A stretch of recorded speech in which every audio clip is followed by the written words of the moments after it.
Zebras are an exposure warning tool and allow you to view the brightness levels within your frame based on an IRE scale.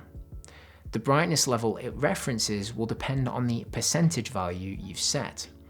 In lamest terms, the IRE scale is a unit used in the measurement of video signals and was designed by the Institute of Radio Engineers a really long time ago. The main portion of the IRE scale ranges from 0 to 100. 0 is determined as the darkest black point in a video signal, and 100 is defined as the brightest white point in the signal.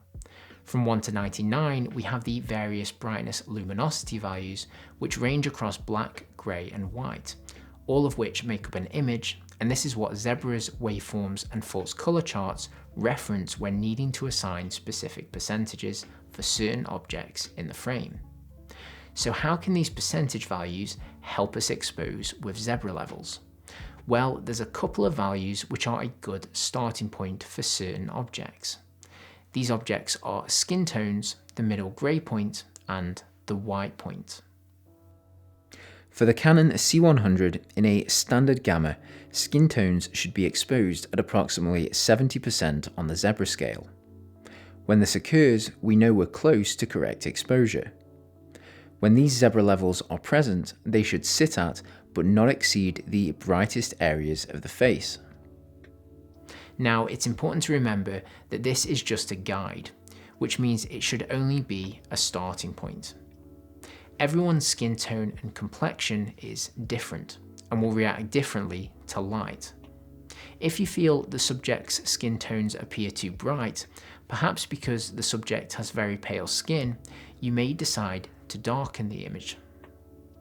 Conversely, if the subject has olive skin or a darker complexion, the image may need to be brightened.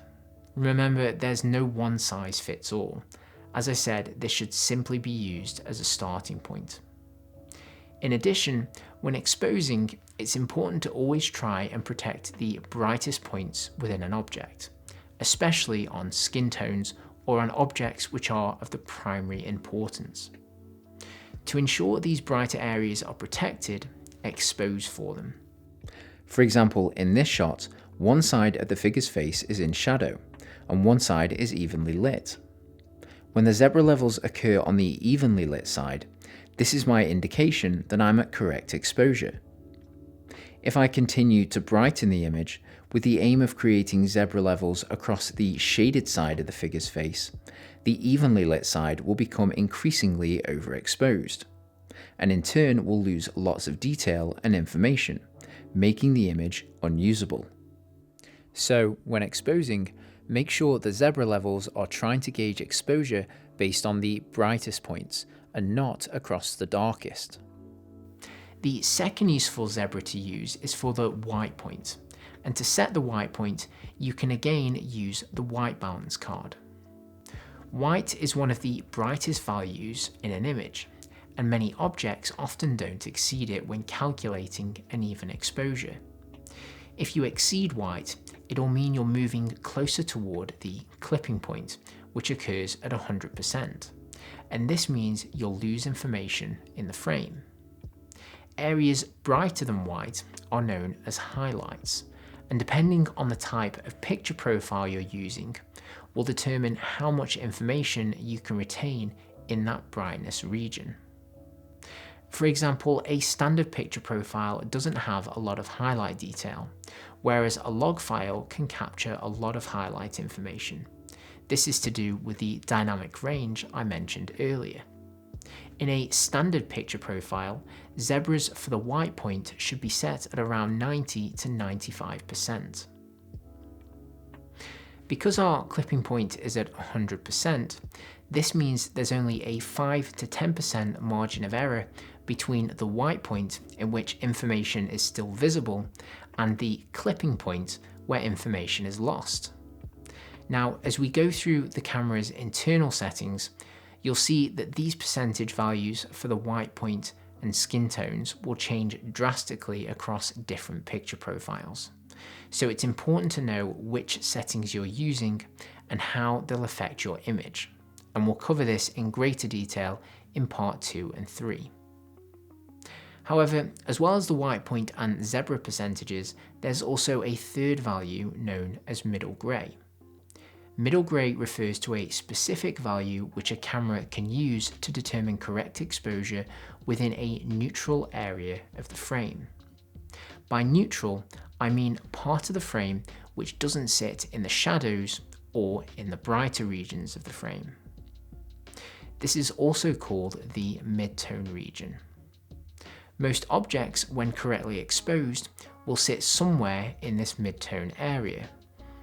Now, all cameras and picture profiles have a different middle grey point, just like the skin tones and white point do. So to measure middle grey, we can use a grey card, which is also known as 18% middle grey. It's called this because this shade of grey reflects 18% of the light which hits it.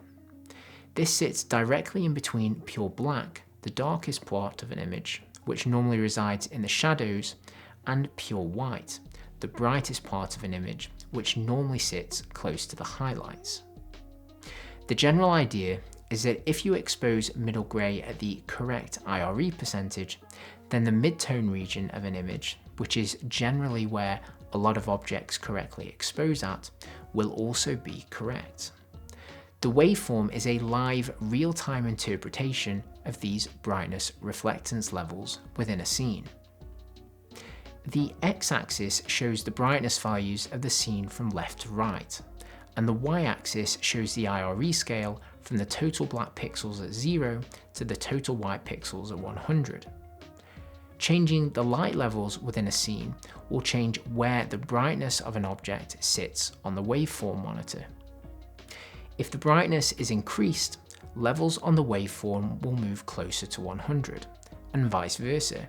If we decrease the light levels available within the scene, light levels will move closer to 0. Our aim is to have the majority of our scene sitting somewhere in between the darkest pixel at 0 and the brightest pixel at 100. If we go lower than 0, we crush the shadows and lose information. And if we go above 100, we clip our pixels and again we lose information. Different objects will reflect different amounts of light, which is why the waveform will be stretched out across a graph. And some areas will be naturally closer to 0, such as shadows, and some will be closer to 100, such as highlights. So with this in mind, when you initially see a waveform, you might think, how am I meant to read this? But they're actually quite simple.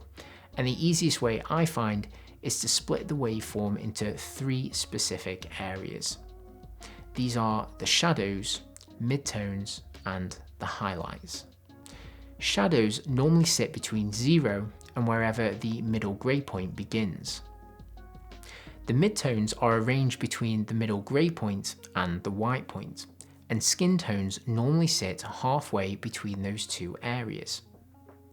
The midtone region is where the majority of our important scene information should normally sit, which is why a middle grey and white card are so useful. Finally, highlights sit between the white point percentage, which is normally referenced by a white card, and 100 or 109% on the IRE scale, depending on the gamma curve and picture profile you're using. When exposing for middle grey in Canon's standard picture profile, you'll want to have it sit at around 45 to 50%. When you hold up a grey card in the frame, you'll notice a distinct hard white line appears on the waveform, and as you move the card around, you'll see this line will follow. This is simply the light reflecting off the grey card and providing you with a brightness percentage. Once you have this, all you need to do is increase or decrease your brightness levels in the scene until the line sits at the correct percentage on the waveform.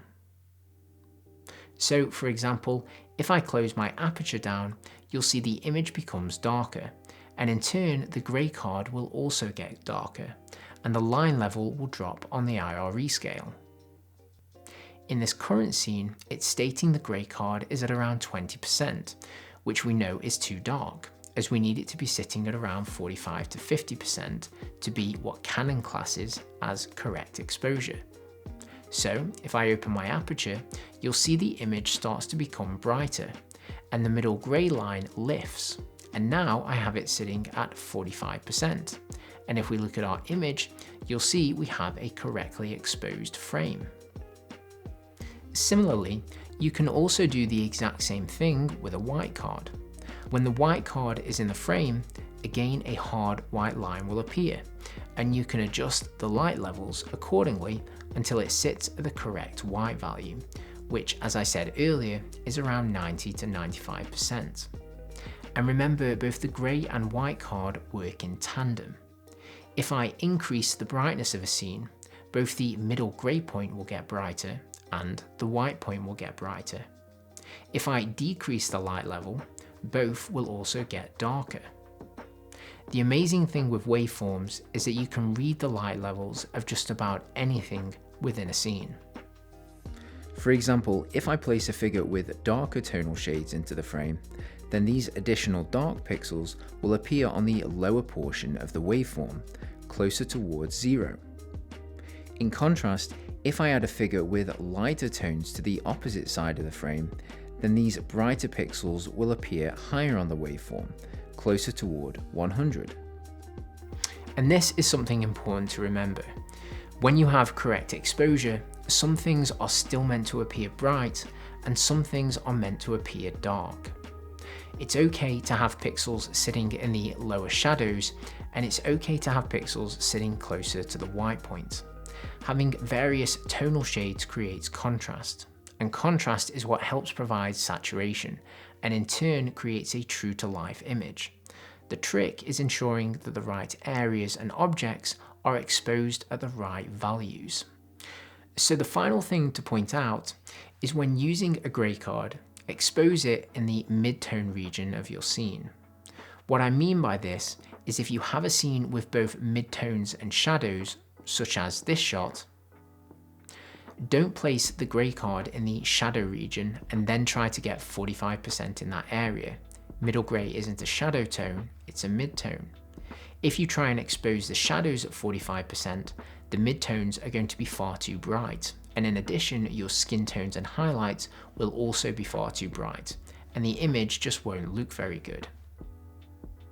So to recap, for Canon's standard picture profile, use your Zebras and Waveforms to set middle grey at 45 to 50%, and make sure that this is being exposed in the mid-tone region of your frame. Expose skin tones at around 65 to 70%, and the white point at around 90 to 95%, and use these as a starting point. If you feel the image is a little too dark or bright, change it. That's your prerogative. But remember, our eyes can sometimes trick us, especially when we're shooting outside and it's bright and there's a lot of glare on the screen. Technical data such as Waveforms and Zebras aren't affected by this. They don't lie, so I highly encourage you to start practicing with them. For additional picture profile values such as Canon YDR and log, I'll cover these in part 3. Until next time, keep shooting, keep being creative, and we'll see you soon.